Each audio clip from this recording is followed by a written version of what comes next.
Hey, good looking. In this video, I'm going to walk you behind the scenes of a client's book a call campaign where we generated 669 calls in 2024 from 251,000 ad spend. It works out to be about 20 book calls a week or 80 a month. And we got a 5x ROAS, but there's one big problem. And in this video, I'm going to break down what this problem is. See if you can relate with it at all. And then most importantly, talk about the solution, what I'm seeing working right now that has worked for a long period of time. I'm talking 9 years ago. And then what is working right now with a multi-six-figure client.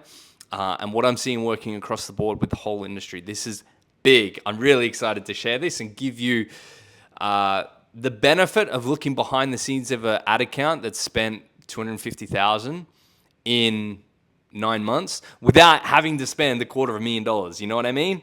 Giving you that access. And yes, I'm happy. Yes, it's sunny. Let's go London. Check this out. We got blue sky, and being an Aussie in London, that puts a smile on my face. So I feel like I'm glowing, probably because I am.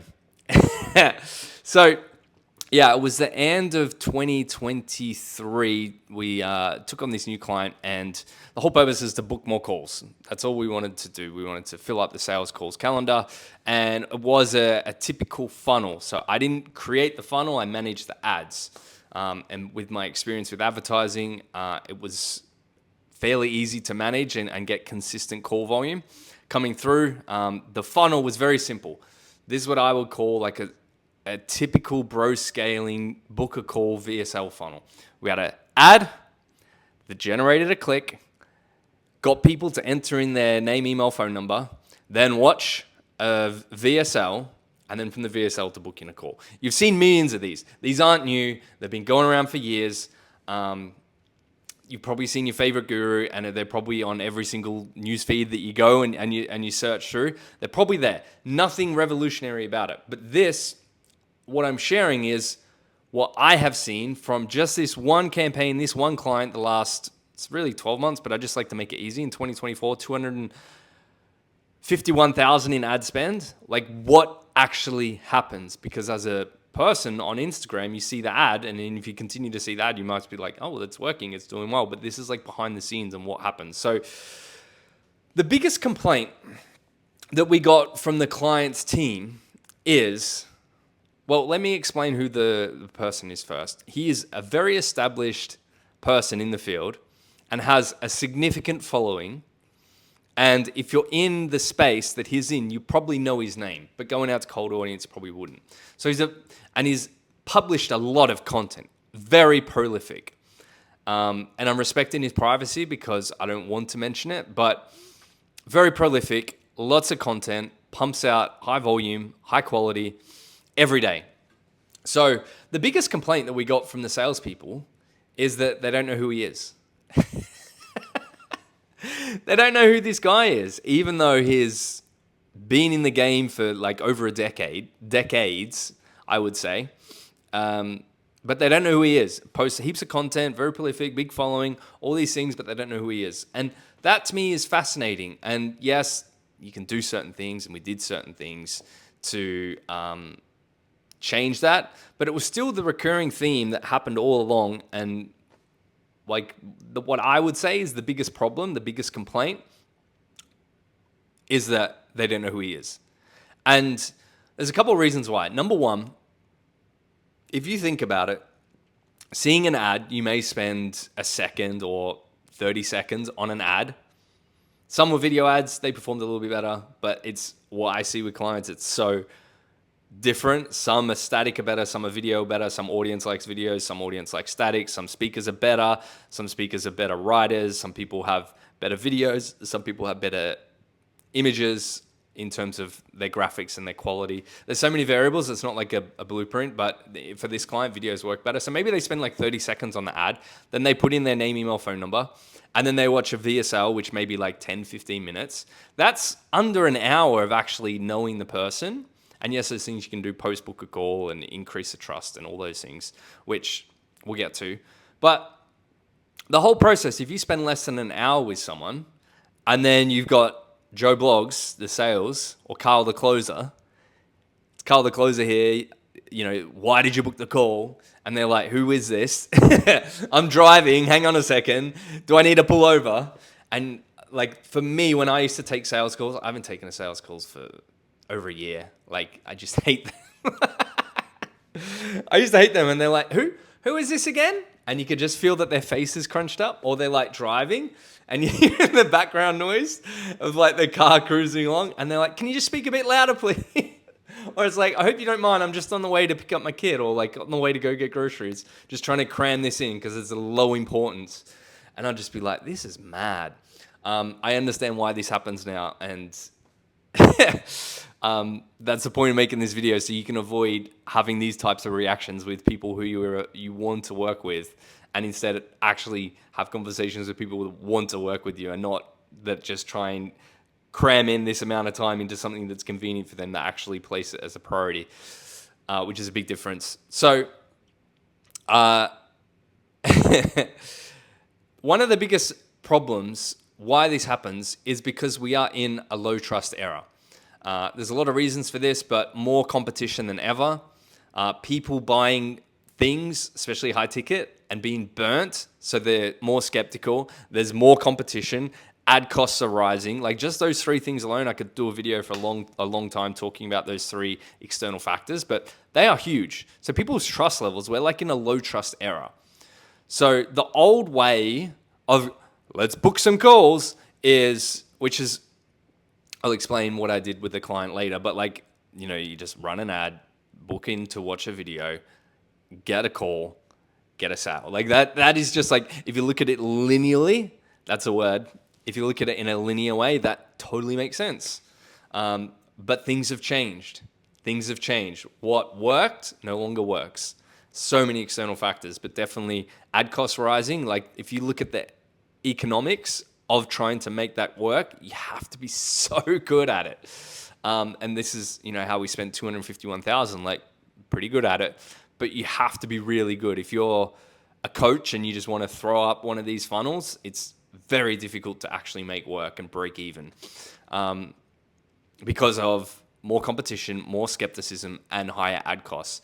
So the low trust doesn't help. But the second one is, because they only spend an hour with you, they may be interested in the outcome. Let's say if it's how to get 5 clients a month, as a bad example.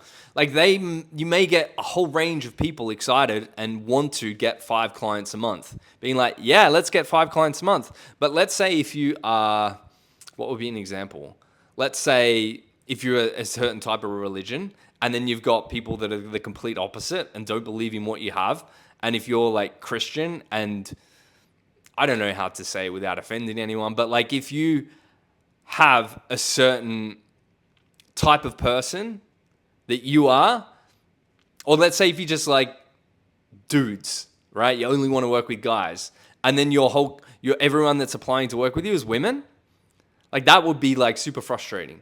Or like in an American way, if it's like labor versus liberal, and you're a hardcore labor guy and you're attracting all the liberals, like that would be a nightmare. Even though they all want 5 clients a month, it's like that will be a nightmare for that person. Hopefully that bad example will give you an example of like, it's not just the outcome that people need to be excited and aligned by, it's also the values, because you can get clients, no problem, that are aligned with an outcome. Sweet, want to get 5 clients. But once you sign them, you have to work with them and you have to spend time with them, and you have to go through the process of, helping them break through their beliefs, helping them install new beliefs, helping them install new skills and become a better person and take more action. That requires nurturing. That requires coaching. That requires spending time with them, building a connection. So if they are not aligned with values and you spend less than an hour with them, they're going to be horrible clients once you work with them. Not because they're bad people, just because they're different. Because there's no connection with them. There's a disconnection. It's like, I know Taki Moore, he says he only wants to have clients where he would invite them around to have dinner with. And I think that's just like such a cool frame to look at it as. It's like, I only want people who I actually like hanging out with, who I'd have dinner with, who I'd love my wife to meet, who I'm excited to like help, not excited to run away from. So that's another reason why I'm not a fan of these book a call funnels anymore. because they spend so little time with you, they're not aligned to your values, your philosophy, your ethos, your way of living that's different and unique than anything else. And then the third one, which is, I believe, a subset of these two, was high no-shows. So there's a lot of no-show rates. And the thing about no-shows is they are so costly because you spend money to get that person to book in a call, and then the salesperson, he designates a particular amount of time in that calendar, and he knows if he takes these calls and he's going to have a higher probability of making money. His designated time, and that time is not being used because there was a no-show. So that's really because they don't know who the person was. If you had a call booked in with like your favorite coach, you would set alarms. You would book it in the calendar. You'd make sure that you were free an hour before. Like I've had calls with my mentors, like that have been 8-figure plus, and I've always made them. I've never missed them. I'd set alarms, I'd set space, I'd make sure I'm in a private area, make sure my headphones are charged, make sure my laptop's charged, make sure my phone's charged, make sure I'm ready. Like half an hour before I'd be there, like dialed in, plugged in when I was learning my journey. Definitely that happened. It happened at like 3 a.m. I'd tap into mastermind calls at 3 a.m. religiously every week because I was hungry for the information. I was hungry to learn. I was hungry to grow. They didn't have to remind me. So what happens is if you have this push for booking a call funnel, then once they book a call, you send out the SMS, you send the emails, you like call them being like, hey, you got a call, can you confirm? It's like if you have the right authority and the right positioning, it's the other way around. They're the ones doing that internally. And what do you think creates a better client? Someone who's internally wanting to show up, or someone who's externally being told, hey, your call's in 10 minutes, your call's in 2 hours, your call's tomorrow, can you make it? Please make sure you watch this before the call. Like the dynamics of these book a call funnels no longer works, or no longer works as well as it used to. May work. We still got 5x ROAS, spent $250,000 on ads, got 669 book calls. They work, but no way near as effective. No way near as effective. So my thoughts is people who are running book a call funnels, I believe they have to have the best way to make it work is with a direct offer. And it's B2B. I primarily work B2B, but it has to be with a direct offer. Being like one of those appointment setter offers, I'll offer you 50 book calls a month, an appointment setter plugged into your business in 39 seconds, or I'll give you $1 million rupiah. Like some outlandish guarantee, which I have no interest in. My body's having a reaction thinking about that offer. I have no interest in doing that because you're attracting a type of person who's depending on that guarantee. I'd rather attract self-led, self-empowered people who take responsibility for their outcomes, not having to make a guarantee so big that it influences them to join because they're like, oh, if he doesn't get me 7 calls in 7 seconds, I become a squillionaire and I get 7 million coconuts as a guarantee. Like, that's not the vibe, but that is the vibe if you want to make that funnel work. And then it's aggressive media buying. It's aggressive optimization. So that leads me to the big build-up is like, well, what do I see be in the way? Because if you want to book calls, great. If you want to grow your business, build a brand, and have this opposite effect where people are excited to work with you, not you are externally trying to get them to show up to a call so you can have this pushy conversation that's not a sales call, but please make sure you are ready to make a decision. Or if there's any partners involved that need to be made aware to make a decision, make sure you bring them, but it's not a sales call. Come on, man. So what I'm seeing work as the new way, like that's the old way. I think book a call funnels are dead. Like going from cold to sold in like an hour is just not a good way at all. Not the way I want, and not the way that I think is the true way to build a sustainable coaching business. It is toasty. I'm getting fired up too. So the new way, and this isn't new as to what is true, because my first long-term client, it's a bit awkward sitting at the door. Breeze is nice though. You get to see my decision making. So my first long-term client was in 2016, and we ran this funnel in 2016, and in the first year he made his first million, and it was just because it was ultra focused. It was good media buying, good strategy and all that, but it was like ultra focused, one market, one offer, one ad, one traffic platform, one conversion system for 1 year. That was it. We followed that to the T. I dialed that in, and then we had very simple automation like email set up to then nurture them. But then what we did to carry on from there and help him grow even more, because in the third year of us working together, he grew to become Australia's fastest growing company. I've done videos on the lessons I've learned from that. If you dig around the channel and want to watch them, you can find out the lessons that I've learned on that journey. But what we did with that client was what I call now the trust triad. And it's based on 3 things. Number 1, something on social. So my preference now is Instagram, but having one social channel and then having ads that fuel that. Number 2 is having email.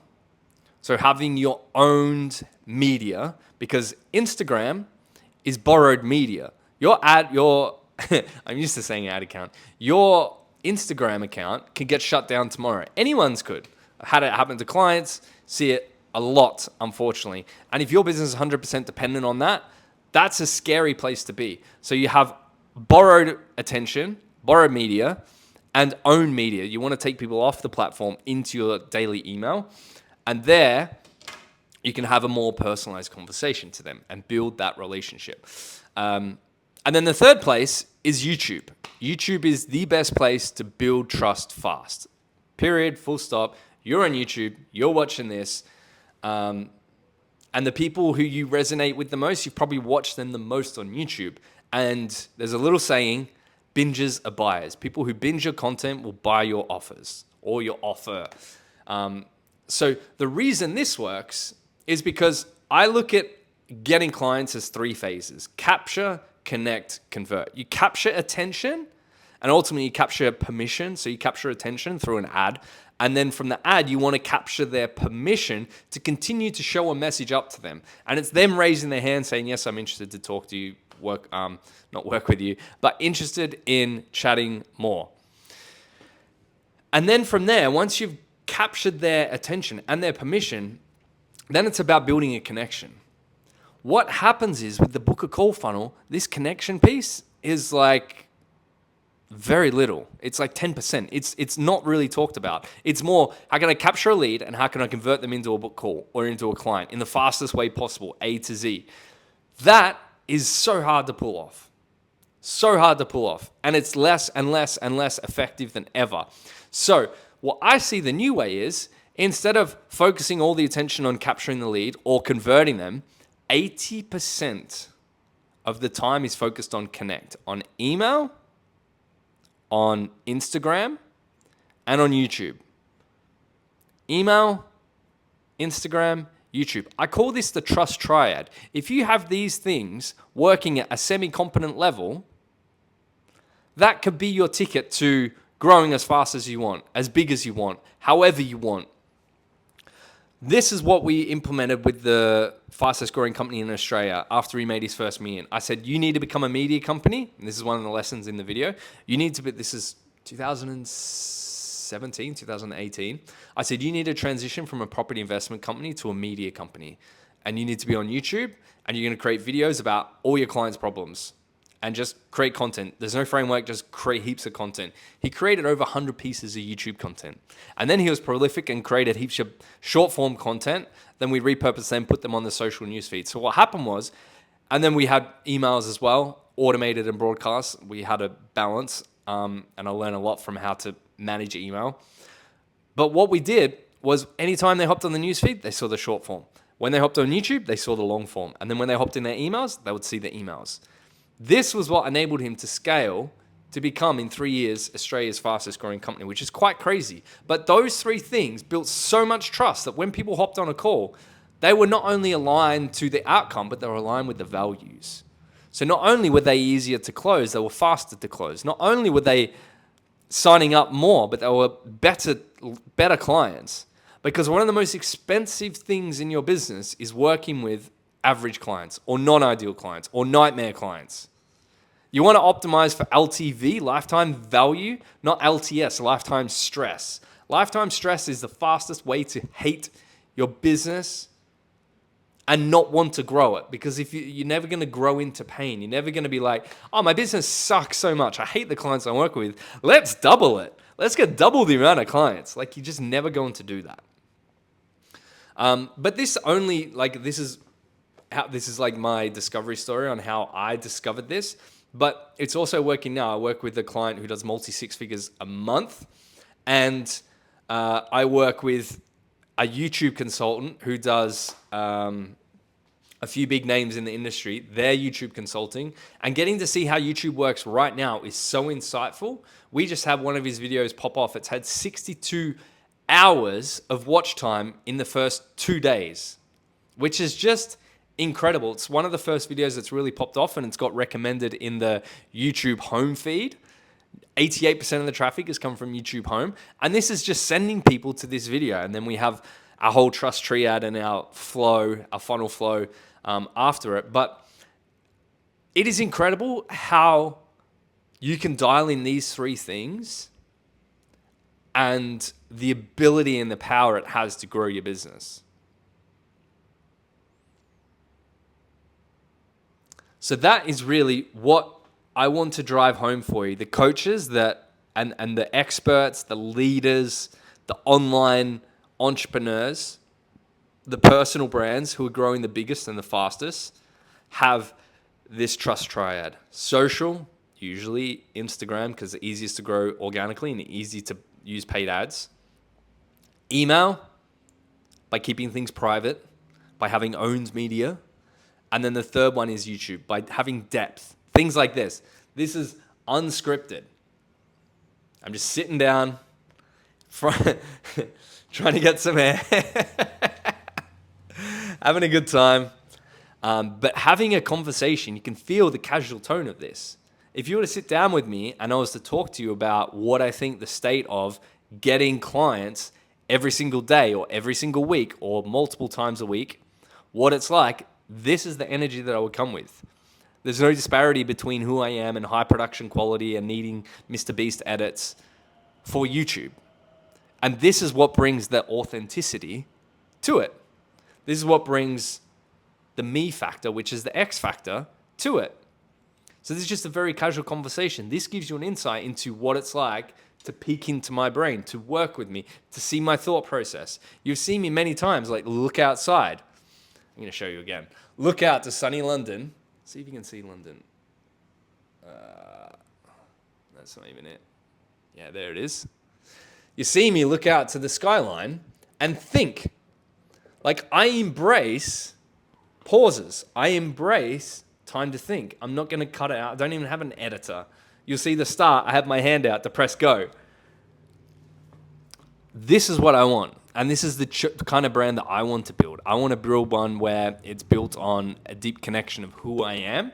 And I'm not having to be someone or read some script or do some fancy editing, because I just want to create great content, help my clients, share what's working, share what's not, share the shifts that I'm seeing firsthand from hundreds of thousands in ad spend, from clients doing multiple six figures per month, from them growing, like that client, he grows his Instagram by 1,100 in the last 30 days.